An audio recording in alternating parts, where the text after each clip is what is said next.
কেন রিপ্লেস করবেন একটা একটা শব্দ সেই জিনিসটাও বলি। আমি ছোট্ট একটা শব্দ নিয়েছি, এআই। এইটার একটা ফুল ফর্ম রেখেছি artificial intelligence, MS or replace tricks. এই ভিডিওতে দেখাবো কিভাবে রিপ্লেসের কাজটা খুব সহজে করতে পারবেন। আমার এখানে একটা পেজে দেখেন কিছু লেখা আছে। এখন আমি যে জিনিসটা মূলত দেখাতে যাচ্ছি, ধরেন এখানে একটা শব্দ আছে যেটা হলো আইসিটি। এটার কিন্তু একটা ফুল মিনিং আছে, ইনফরমেশন অ্যান্ড কমিউনিকেশন টেকনোলজি। আচ্ছা, আপনাদের এরকম ধরনের কিন্তু অনেক কিছু থাকতে পারে, শুধু যে আমার এটা মিনিং আছে বলেই বলতেছি তা কিন্তু না, যে কোনো কিন্তু শব্দই হতে পারে যেটা আপনাদের একটা পেজে অনেক বেশি আছে বা একাধিক পেজে অনেক বেশি আছে, সেটা পরিবর্তন করার প্রয়োজন। এখন সেটা আপনি চাইলে কিভাবে একবারে পরিবর্তন করতে পারেন। আমি যদি এই যে আইসিটিটা এইটা কেটে দিয়ে ইনফরমেশন অ্যান্ড কমিউনিকেশন টেকনোলজি এইটা যদি আমি প্রতিটা জায়গায় দিতে যাই, তখন কিন্তু অনেক সময় লাগবে। দেখেন এইখানে কিন্তু বহু জায়গায় আছে, এবং এটা কিন্তু হতে পারে এটা এক পেজ না, হতে পারে অনেক বেশি পেজ, 20, 30, 50, 100, 200 হতেই পারে। সো এখন যদি আপনি সব জায়গায় এই আইসিটিটা কেটে ইনফরমেশন অ্যান্ড কমিউনিকেশন টেকনোলজি দিতে যান, তাহলে কিন্তু হিউজ টাইমের ব্যাপার। এটা কিন্তু জাস্ট আমরা একটা প্রসেসের মাধ্যমে খুব সহজেই করতে পারি। সেটা একটু দেখাই। জাস্ট আমি এই যে আইসিটিটা এটাকে সিলেক্ট করলাম, এখান থেকে কন্ট্রোল এইচ প্রেস করলাম, কন্ট্রোল এইচ। দেখেন এখানে রিপ্লেসের একটা উইন্ডো কিন্তু চলে আসছে, যেহেতু আমি আইসিটিটাকে সিলেক্ট করেছি। আচ্ছা, এই যে ফাইন্ড হট কি খুঁজতেছি, অথবা কিন্তু চাইলে আপনারা এখানে টাইপ করে দিতে পারতেন যে জিনিসটা আপনারা খুঁজতেছেন। ওকে, এখন এই যে আইসিটিটা খুঁজতেছি সেটা রিপ্লেস করে আমি কি দিতে চাই এখানে। আমি এই নিচের যে লেখাটা এইটা আমি একটু কপি করে নিই, এই যে কপি করে জাস্ট এই যে রিপ্লেস উইথ এখানে বসিয়ে দিলাম। অর্থাৎ আমি খুঁজতেছি হলো আইসিটি যে শব্দটা আছে, সেই শব্দটা যতটা জায়গায় আছে সব জায়গায়, ঠিক আছে।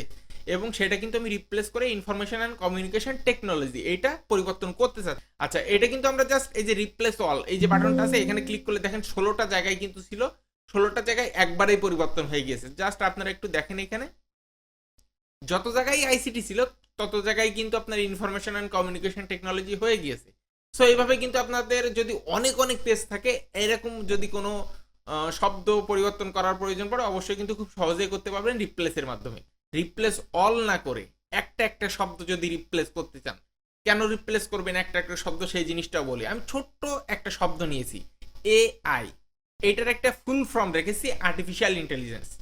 এখন কথা হচ্ছে, আমার শব্দের ভিতরে কিন্তু এআই অনেক জায়গায় থাকতে পারে বা অনেক শব্দই হতে পারে। দেখেন আমি এটা রেড মার্ক করে রেখেছি এআর। এর প্রথমে কি আছে, এআই আছে, এইম, এইড, এয়ারলাইন বা এরকম ধরনের প্রচুর কিন্তু শব্দ আছে যেটা এআই প্রথমে আছে। এখন আমি যদি এই যে প্রথমে আগে যে প্রসেসটা করেছি ওই প্রসেসে যদি আমি করতে যাই, কন্ট্রোল এইচ দিলাম, দেন এখান থেকে টাইপ করলাম এআই। এখন রিপ্লেস উইথ এখানে যদি আমি যে আর্টিফিশিয়াল ইন্টেলিজেন্স এটা কপি করে দিতে চাই, তাই তো এআই এর পরিবর্তে এটা দিতে চাই। এখন আমি ফাইন্ড নেক্সট দিলাম, এই যে ফাইন্ড নেক্সট দিলাম, দেখেন এই যে প্রথম যে এআই এটা কিন্তু খুঁজে বের করেছে। এখন আমি যদি রিপ্লেস অল দিই, দেখেন একটু কি হয়। রিপ্লেস অল দিলে যত জায়গায় এআই ছিল সব জায়গায় কিন্তু পরিবর্তন হয়ে গেছে। অর্থাৎ আমার যে এইম, এইড বা এয়ারলাইন ইত্যাদি যে শব্দগুলো ছিল না, সেগুলো কিন্তু পরিবর্তন হয়ে আর্টিফিশিয়াল ইন্টেলিজেন্স হয়ে গিয়েছে। কিন্তু আমি তো এইরকম চাইনি, আমি কি চেয়েছি যে শুধুমাত্র যেগুলো এআই আছে, এআই আলাদা একটা শব্দ আছে, সেইগুলো আমি পরিবর্তন করব, তাই না। এখন same process, control H, just find next দেওয়ার পরে ধরেন এই যে এআইটা আমি পরিবর্তন করতে চাচ্ছি, রিপ্লেসে ক্লিক দিলাম, এই যে দেখেন এই যে রিমেইন, এইটার যে এআই আছে না এটা কিন্তু আমি পরিবর্তন করতে চাচ্ছি না। সো ফাইন্ড নেক্সট, এই যে এআই আছে এটা আমি পরিবর্তন করতে চাচ্ছি, রিপ্লেস দিয়ে দিলাম। তারপরে দেখেন এই যে এআর যেটা আইডেন্টিফাই করছে এটা কিন্তু আমি পরিবর্তন করতে চাচ্ছি না, যেহেতু ওটা আরেকটা শব্দ। ফাইন্ড নেক্সট, এটাও পরিবর্তন করতে চাচ্ছি না, ফাইন্ড নেক্সট।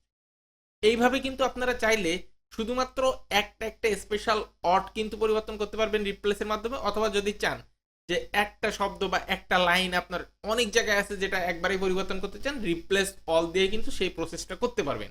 আশা করি ভিডিওটা আপনার অনেক হেল্পফুল হয়েছে। যদি ভিডিওটা অনেক হেল্পফুল হয়ে থাকে প্লিজ ফেসবুক পেজটা ফলো করবেন, ইউটিউব চ্যানেলটা কিন্তু মাস্ট সাবস্ক্রাইব করবেন।